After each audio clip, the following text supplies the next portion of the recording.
ஓம் ஸ்ரீ குருபியோ நமக. ஓம் ஸ்ரீ மகா பெரியவா சரணம். வரும் ஜனவரி 13 திங்கட்கிழமை போகி பண்டிகை. இந்த 3 பொருட்களை தலையை சுற்றி நெருப்பில் போட்டு மறக்காமல் எரிச்சிடுங்க.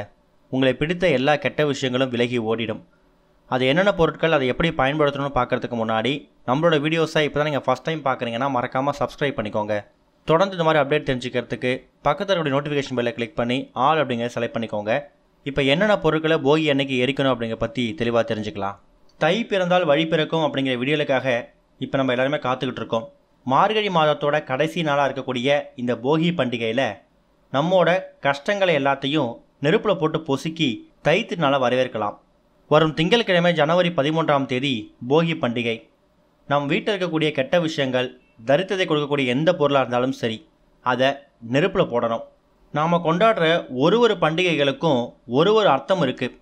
அந்த வகையில் போகி பண்டிகை அப்படிங்கிறது பழையன கழிதல் புதியன புகுதல் அப்படிங்கிறது தான் இதோட அர்த்தமே. இந்த நல்ல நாளில் நம்ம வீட்டில் இருக்கக்கூடிய குப்பைகளையும் பழைய பொருட்களை மட்டும் தூக்கிறது மட்டும் இல்லாமல் நம்ம மனசில் நம்மளை சுற்றி நம்மக்கிட்ட இருக்கக்கூடிய குப்பைகளையும் பல கோபங்களையும் வெறுப்புகளையும் தூக்கி எறியணும் அப்படிங்கிறது தான் இந்த போகி பண்டிகையோட முக்கியமான நோக்கமே. இப்படி ஒரு பண்டிகையை கொண்டாடும் போது அதுக்கான பொருளை தெரிஞ்சுக்கிட்டு அந்த பண்டிகையை கொண்டாடினா அதுக்கான அர்த்தம் நமக்கு விளங்கும். நம்மோட அடுத்த சந்ததியினருக்கும் இதை தெளிவுபடுத்த வேண்டியது நம்மளோட கடமை. அதே மாதிரி எந்த பண்டிகையை கொண்டாடினாலும் நமக்கு தேவையானது பொருளாதாரத்தில் நல்ல முன்னேற்றம். அப்போ தான் பண்டிகையும் மகிழ்ச்சியாக அமையும், நிம்மதியாகவும் கொண்டாட முடியும். அப்படி இந்த போகி பண்டிகை அப்போ உங்களோட பொருளாதார நிலையை முன்னேற்றக்கூடிய பணவரவை அதிகப்படுத்தக்கூடிய ஒரு சில விஷயங்கள்னு இருக்குது. சில பேர் வீடுகளில் போகி கொளுத்தக்கூடிய வழக்கம் இருக்கும், சில வீடுகளில் போகி கொளுத்தக்கூடிய வழக்கம் இருக்காது. உங்கள் வீட்டில் போகி நெருப்பு மூட்டினாலும் சரி, இல்லை போகி கொளுத்த வழக்கம் இல்லைனாலும் சரி, தாராளமாக இப்போ நாம் சொல்லக்கூடிய இந்த பரிகார முறையை நீங்கள் செய்யலாம். இந்த பரிகார முறைக்கு நீங்கள் வீட்டில் தினமும் பயன்படுத்தக்கூடிய 3 முக்கியமான பொருட்களை பயன்படுத்தினாலே போதும்.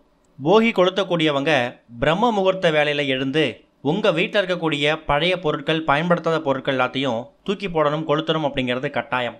அது மட்டும் இல்லை, அப்படி போகி கொளுத்தும் போது இந்த சுற்றுச்சூழலுக்கு மாசு ஏற்படாதவாறு இருக்கக்கூடிய பொருட்களை கொளுத்துறதுல நீங்கள் கவனத்தை வச்சுக்கணும். கண்ட பிளாஸ்டிக் வாளிகள், பக்கெட், பிளாஸ்டிக் பொருட்கள் இது எல்லாத்தையும் கொளுத்ததை அவாய்ட் பண்ணிவிட்டு அது எல்லாத்தையும் நீங்கள் பழைய இரும்புகளை தூக்கி போடுறதும் போகி கொண்டாடுறதான் கணக்கில் சேரும். அதனால் தயவு செய்து சுற்றுச்சூழலுக்கும் இந்த உலகத்துக்கும் மாசு தரக்கூடிய எந்த பொருட்களையும் கொளுத்தாமல் தவிர்க்கிறது ரொம்ப நல்லது. போகி கொளுத்தும் போது நாம் பயன்படுத்தின பழைய பாய், பழைய செருப்பு, போடவே முடியாத கிழிந்திருக்கக்கூடிய பழைய துணி, பழைய துடைப்பம், பழைய முறம், பழைய காலண்டர்னு சொல்லி எல்லா பொருட்களையும் போகி நெருப்புக்கு போடலாம். பிளாஸ்டிக் செருப்பு, பிளாஸ்டிக் துடைப்பம், பிளாஸ்டிக் முறம், பிளாஸ்டிக் பாய் இந்த மாதிரி விஷயங்களை நெருப்பில் போடாதீங்க. போகி கொண்டாடும் போது நீங்களும் கொஞ்சம் ஜாக்கிரதையாக கொண்டாடணும்.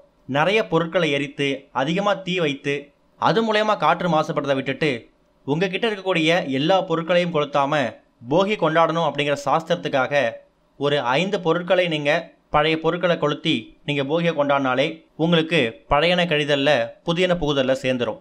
சரி, இது போக இப்போ நாம் சொல்லக்கூடிய இந்த 3 பொருட்கள் இருக்குல்ல, இந்த 3 முக்கியமான பொருட்கள் உங்கள் வீட்டில் இருக்கக்கூடிய பொருட்கள் தான். அதில் இப்போ நம்ம சொல்லக்கூடிய பொருட்களை எத்தனை எண்ணிக்கை வேணால் நீங்கள் எடுத்துக்கலாம், கணக்கே கிடையாது. அதில் முதல் முக்கியமான பொருள் காய்ந்த மிளகாய், வரமிளகாய். இது எல்லா வீடுகள்லையும் தினமும் இருக்கக்கூடிய பொருள் தான். இப்போ நம்ம வீட்டில் பார்க்காம 2 மிளகாய் எடுத்துக்கிறோம். நீங்கள் 2 மிளகாய் இல்லை, 3 5 அது உங்கள் விருப்பம் தான். ஆனால் காய்ந்த மிளகாய், வரமிளகாய் எடுத்துக்கிறது ரொம்ப முக்கியம். அடுத்ததாக 2-3 கற்பூரம் எடுத்துக்கோங்க. கற்பூரம் அப்படிங்கிறது ரொம்ப சக்தி வாய்ந்த ஒரு பொருள். தெய்வீக வாசம் மிகுந்த கற்பூரம் நம்ம வீட்டில் இருக்கும்போது கெட்ட சக்தி நம்ம வீட்டுக்குள்ளே இருக்கவே இருக்காது. அதனால தான் தினமும் கற்பூர ஆரத்தியை நம்ம பூஜை அறையில் காமிக்கிறோம். அடுத்ததாக ஒரு முக்கியமான பொருள் மிளகு. மிளகு அப்படிங்கிறது கண் திருஷ்டியையும் போக்கக்கூடியது, கடன் தொல்லையையும் போக்கக்கூடியது. இப்போ மொத்தமாக உங்ககிட்ட 3 பொருட்கள் எடுத்து வச்சுருக்கீங்க. இப்போ ஜனவரி 13 அதிகாலை பிரம்ம முகூர்த்த வேலை எழுந்து நீங்கள் போகி திருநாள் அன்னைக்கு பழைய பொருட்களை போட்டு கொளுத்துறீங்களே, அப்படி எல்லா பொருட்களையும் போட்டு கொளுத்திட்டு அதுக்கப்புறமா நீங்கள் வீட்டுக்கு வந்து குளிக்கணும். அதுதான் பழையன கழிதல் புதியன புகுதலில் சேரும். அப்படி போட்டு கொளுத்துனதுக்கப்புறமா நீங்கள் குளிக்க போகிறீங்கல்ல, குளிக்க போகிறதுக்கு முன்னாடி இந்த தாந்திரிக முறையை செய்யணும். உங்கள் குடும்பத்தில் எத்தனை நபர்கள் இருக்காங்களோ அந்த அத்தனை நபர்களும் உங்கள் வீட்டு வாசலில் இந்த போகி பண்டிகை கொண்டாடும் போது நெருப்பு எரியும்ல, அப்போ இந்த 3 பொருட்கள், அதாவது காய்ந்த மிளகாய், வரமிளகாய், மிளகு, அப்புறம் கற்பூரம், இந்த 3 பொருட்களையும் குடும்பத்தில் இருக்கக்கூடிய யாராவது ஒரு நபர், பெரிய நபர், இப்போ உதாரணத்துக்கு குடும்ப தலைவியோ மாமனார் மாமியாரோ யாரோ ஒருத்தவங்க இந்த 3 பொருட்களையும் உங்களோட இடது கையில், இடது உள்ளங்கையில் இந்த 3 பொருட்களையும் மூடிக்கணும். அதுக்கப்புறமா உங்கள் குடும்பத்தை சேர்ந்த எல்லாரையும் வரிசலாக நிற்க வச்சு அவங்க எல்லா தலையையும் இடது பக்கம் 3 முறை, வலது பக்கம் 3 முறைன்னு திருஷ்டி கழிப்பாங்கள்ல, அது மாதிரி 3 முறை நீங்கள் இடது கையில் வச்சுக்கூடிய இந்த பொருட்களால் 3 முறை தலையை சுற்றணும். அதுக்கப்புறமா எரியக்கூடிய அந்த போகி பண்டிகை நெருப்பு இருக்குல்ல, அதில் இந்த 3 பொருட்களையும் போட்டுட்டு திரும்பி பார்க்காம வந்து குளிச்சுடுங்க. நீங்கள் செய்யக்கூடிய இந்த விஷயத்த உங்கள் அக்கம் பக்கத்தினர் பார்க்குறாங்களா, அதை பற்றி கவலை கிடையாது. அவங்க கேட்டாலும் இந்த மாதிரி விஷயங்கள் பண்ணுறது ரொம்ப நல்லதுன்னு சொன்னால் அவங்க உங்கள் மூலயமா பயன்பெறுவாங்க. உங்களை பார்த்துட்டு அவங்க ஃபாலோ பண்ணுவாங்க. அது மூலயமா உங்களுக்கும் நல்லது தான் நடக்கும். நல்ல விஷயங்களை 4 பேருக்கு சொல்கிறதுல எந்த பிரச்சனையும் கிடையாது. அதனால் அவங்க பார்க்குறாங்க, தெருவில் இருக்கிறவங்க பார்க்குறாங்க அப்படிங்கிற பற்றி நீங்கள் யோசிக்க வேணாம். செஞ்சு முடிச்சுட்டு அதுக்கப்புறம் வீட்டுக்கு வந்து குளிச்சுடுங்க. சரி, போகி பண்டிகையில் பழைய பொருட்களை கொளுத்துறதால நல்ல விஷயங்கள் நடக்கும், ஓகே. இந்த பொருட்களை சேர்த்து பண்ணுறதா என்ன நடக்கும்னா, பொதுவாகவே கண் திருஷ்டி கழிக்கிறதுக்கு கற்பூரத்தையும் காய்ந்த மிளகாய், வரமிளகையும், மிளகும் பயன்படுத்துவாங்க. சில பேர் வீடுகளில் கல்லுப்பும் பயன்படுத்தலாம். ஆனால் இந்த இடத்துல கல்லுப்பை பயன்படுத்த வேணாம். அதுக்கு பதிலாக இந்த 3 முக்கியமான பொருட்களை உங்களோட இடது உள்ளங்கையில் வச்சுட்டு குடும்பத்தில் இருக்கக்கூடிய ஒரு நபர் மற்ற எல்லா நபர்களுக்காகவும் தலையை சுற்றி அதுக்கப்புறம் நெருப்பில் போட்டுட்டு திரும்பி பார்க்காம வந்துடுங்க. வந்ததுக்கப்புறமா குளிச்சுடுங்க. இது மூலயமா இது வரைக்கும் உங்களை பிடிச்சிருக்கக்கூடிய எல்லா கெட்ட விஷயங்களும் விலகி ஓடிடும். குறிப்பாக தரித்திரம், பீடைகள், துர்சக்தி, கெட்ட சக்தி, செய்வினை, பில்லி, சூனியம், இது மாதிரி விஷயங்கள்லாம் விரட்டி அடிக்கப்படும். இதுதான் இந்த தாந்திரிக முறை செய்யறதுக்கான முக்கியமான நோக்கமே. இது செஞ்சதுக்கு அப்புறமா பழையன கழிதலில் உங்கள் வீட்டில் இருக்கக்கூடிய பழைய பொருட்களை மட்டும் நீங்கள் வந்து நெருப்பில் போட்டு பொசுக்கலை. உங்களுக்குள்ளேயும் உங்களை சுற்றியும் இருக்கக்கூடிய எல்லா கெட்ட விஷயங்களையும் கெடுதல்களையும் நீங்கள் இந்த கண்திஷ்டி கழிக்கிறது மூலயமா தூரமாக விலகி போக செய்கிறீங்க.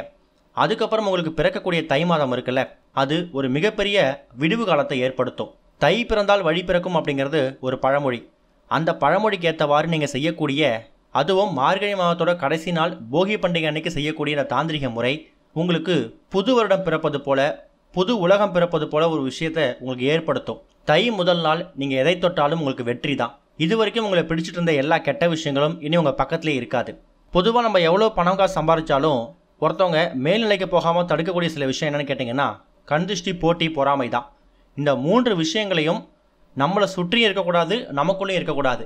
அதனால் தலையை சுற்றி நெருப்பில் போடும்போது உங்களுக்குள்ளேயும் இருக்கக்கூடாது, உங்களை சுற்றியும் இருக்கக்கூடாதுங்கிறத வேண்டிக்கிட்டு அதுக்கப்புறம் அந்த நெருப்பில் இந்த 3 பொருட்களை போட்டு எரிச்சிட்டு குளிச்சிடுங்க.